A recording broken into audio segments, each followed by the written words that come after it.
हे जग जननी सुनियो पुकार बन के एलौं लाचार। हे जग जननी सुनियो पुकार बन के एलौं लाचार। दुख पड़ल या उबारू ने हमरो कोर लगाबू ने। दुख पड़ल या उबारू ने हमरो कोर लगाबू ने। Presented by Lovely Films Entertainment।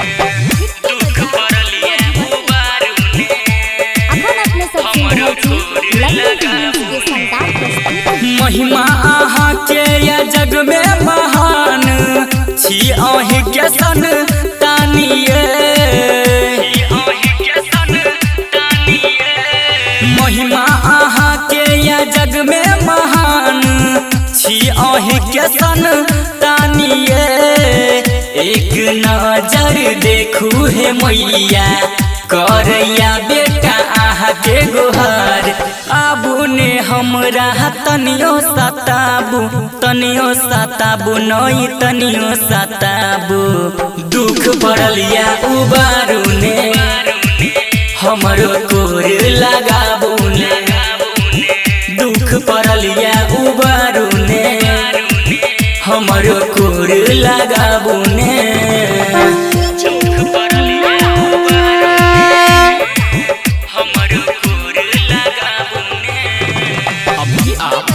रहे हैं पुरसोलिया से सी म्यूजिक की प्रस्तुति।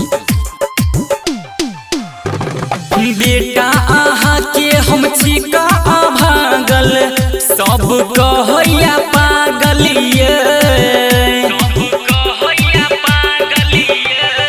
बेटा आहा के हम छिका भागल सब कहैया पागल ये।